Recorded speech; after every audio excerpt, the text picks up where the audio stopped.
सास का अखाड़ा बहू ने पछाड़ा। माँ जी, ये कैसे बना रही है शिमला मिर्च? नहीं नहीं नहीं, ऐसी कोई नहीं खाएगा। आप हटिए, मैं बनाती हूँ। कोई नहीं खाएगा? अरे तेरे मायके वालों के लिए नहीं बना रही हूँ, अपने पति, बेटे और बेटी के लिए बना रही हूँ। और वो लोग शिमला मिर्ची ऐसी ही पिछले कई सालों से खाते आ रहे हैं। बहू बहू हो ना, थोड़ा सोच समझ कर जबान खोला करो, समझी? माँ जी, फिर तो मैं यही कहूँगी कि आपको खाना बनाना आता ही नहीं। बहू शिमला मिर्च बना लेती है, लेकिन अपने अंदाज में। फिर खाने के टेबल पर, ये सब्जी क्या बहू ने बनाई है? आज बहुत अलग लग रही है। भाभी, रंग तो बड़ा अच्छा दिख रहा है सब्जी का। अरे नहीं नहीं, मुझे तो माँ के हाथ वाली खानी थी। क्या है रीना, सब्जी माँ को ही बनाने दिया करो ना। सास, जिसे अब थोड़ा सा अपना पल्ला भारी दिख रहा होता है। अरे अब बेटा मेरा जमान आ गया। ये घर कभी मेरे नाम से चलता था, लेकिन अब लग रहा है कि मेरा होना ना होना एक ही बराबर है। बहू तो पूरे घर के साथ रसोई में भी राज करना चाहती है। माँ जी, आप ही ने तो कहा था शादी के वक्त कि रानी बनाकर रखेंगी मुझे। तो देखिए, रानी का काम यही होता है ना, राज करना। अरे देख बहू, माना तू राज करना चाहती है, लेकिन भूल मत, पूरी रियासत अभी मेरी है। अरे कैसी बात कर रही हो तुम दोनों? और ये क्या तरीका होता है बहू से बात करने का? बेचारी अभी तो आई है, उसको आजादी भी नहीं दोगी क्या? तो वो इस घर को अपना घर कैसे समझेगी? देखिए पापा, माँ सही कह रही है। घर को अपना घर समझी, इसमें कोई बुरी बात नहीं है। लेकिन सिर्फ अपना और हमें पराया करने की कोशिश करे ना जी ना, ये सोच तो बिल्कुल अच्छी नहीं है। देख, तू छोटी है ना, छोटी की तरह रहा कर। हर बात पर बीच में ना बोला कर। क्यों? वो मेरी बेटी है तो मेरे तरफ से ही बोलेगी ना। माँ जी, ये तरफ तरफ क्या होता है? हाँ, वो मेरी बहन नहीं है क्या? मैं मानती हूँ कि आज मैंने सब्जी बना दी, लेकिन थोड़ा खाने में बदलाव करना हम स्त्रियां भी तो जानती हैं और चाहती भी हैं। तो इसका मतलब ये तो नहीं कि घर के खाने की कोई वैल्यू ही नहीं है। देख, मैं कोई बहस नहीं करना चाहती, जाओ खाना खा लो। सभी खाना खाने बैठ जाते हैं। अगले रोज, माँ जी प्लीज, ये आस पड़ोस वालों को बोलिए ना, मुंह उठाकर घर में मत आ जाया करे। अरे किसी के घर आने जाने का कुछ वक्त तो होना चाहिए। यहाँ तो सारा दिन मानो लोगों ने धर्मशाला बनाकर रखी है।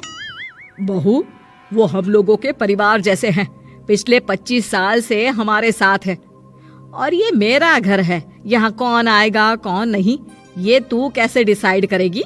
और हाँ, तुझे अगर पसंद नहीं ना, तो अपने कमरे में चली जाया कर। वो लोग बात ही कर रहे होते हैं कि पड़ोसन आ जाती है। अरे बहन, हम लोगों ने जागरण रखा है माता का आज रात, सुबह का भंडारा भी, तो बहू रानी को लेकर आना। आना हाँ बिटिया? अच्छा चलती हूँ, और घरों में भी निमंत्रण देना है। अरे हाँ हाँ, हम जरूर आ जाएंगे। वैसे किस किस को बुला रही हूँ? वो तुम्हारी ननद और भाभी भी आ रहे हैं क्या? माँ, क्या आप इनके पूरे खानदान को जानती हैं? अरे भाभी ने ही तो मेरी ननद की शादी की पूरी तैयारियां कराई थी, और मेरे मायके में भी पापा की मौत के बाद वहाँ रहकर इन्होंने ही मुझे संभाला था। इतना तो कोई किसी के लिए नहीं करता। अच्छा, मैं ना फल दे जाऊंगी, काट देना भाभी, मैं दूसरे काम पूरे कर लूंगी। मेरी तो तबीयत खराब है माँ जी, आप ही काट देना सारे फल। मैं रात का खाना भिजवा दूंगी, परेशान ना होना। हाँ? अरे नहीं नहीं, हम लोग बना लेंगे, 4 लोगों का खाना तो बनाना है। अरे नहीं नहीं, आप फल पर लग जाओगी, और बहू की तबीयत भी ठीक नहीं, खाना मैं ही भिजवा दूंगी। पड़ोसन चली जाती है और सास बहू की तरफ देखती है। देखा, जिसे तू धर्मशाला बोल रही थी, वो कितने अपने हैं। हाँ माँ जी, आप उनका काम कर रही हैं, उनके जागरण का प्रसाद तैयार कर रही हैं, तो वो क्या इतना भी नहीं करेंगे आपके लिए? ओहो, तुझसे बहस क्या करना बहू। तभी बहू की माँ आ जाती है। अरे बहन जी, बेटी से मिलने का मन किया तो बिना बताए ही आ गई, बुरा न मानना। ये मत समझना कि ये मेरा घर नहीं, कोई धर्मशाला है। अच्छा अच्छा, तो ये घर पर आए मेहमानों को घर नहीं धर्मशाला वाला समझाने वाली आप ही हैं। वैसे आपको खुशी होगी कि आपकी बेटी के संस्कार भी ऐसे ही हैं। अरे माँ, किन बातों को सुन रही हो? आओ अंदर आ जाओ माँ। माँ बेटी के साथ अंदर आती है तो उसे अचार की महक आती है। हाय रे, कितनी अच्छी महक है। क्या बनाया है बहन जी? अचार बनाया है। आपकी बेटी बोल रही थी कि आप लोग कुछ अलग तरीके से बनाते हैं। मैं तो बस ऐसे ही। हम लोगों के घर पर तो अचार टिकता ही नहीं है। अरे आता ही किसे है अचार बनाना? लेकिन जैसे ही बेटी माँ को कमरे में ले जाती है, क्या है माँ, क्यों आ गई यहाँ पर? बताकर तो आना चाहिए। अरे कैसी बात कर रही है बेटी? माँ को बेटी से मिलने का मन किया तो क्या माँ नहीं आ सकती? आ सकती है माँ, क्यों नहीं, लेकिन तू ना पूरा खेल बिगाड़ रही है।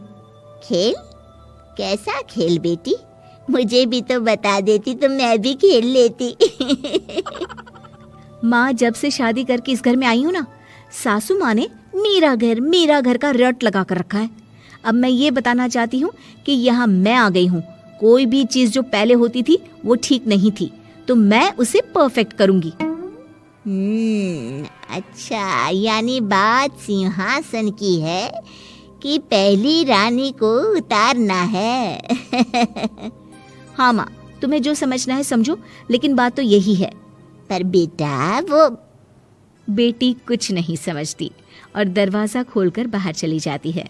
माँ, जो कि एक अच्छी औरत होती है, बेटी को समझाने की कोशिश तो करती है। बाहर सास के सामने माँ कहती है, अरे बहन जी, आप चलिए ना मेरे साथ मेरे घर, बहू का मायका भी देख लीजिए। अरे नहीं नहीं बहन जी, आप ही रुकिए हम लोगों के पास। शाम को जागरण है, वहाँ ले चलेंगे। उसी का प्रसाद तैयार कर रही हूँ। अच्छा, हमें भी तो सिखा दीजिए कैसे तैयार करते हैं। अरे कैसी बात कर रही हो माँ, कितने जागरण करवा चुकी हो तुम। देख बेटी, एक बात गांठ बांध ले, हर बेटी माँ के घर जो होता है वो देखती है, लेकिन सीखती वो सास के पास ही है। सास का संस्कार वो अपनी सास से सीखती है, जो वो अपनी बहू को देती है। तो बेटी, यहाँ के रीति रिवाज, रहन सहन, बोली भाषा अपनी है, जिसे तुझे ना सिर्फ फॉलो करना है बल्कि सीखना भी है।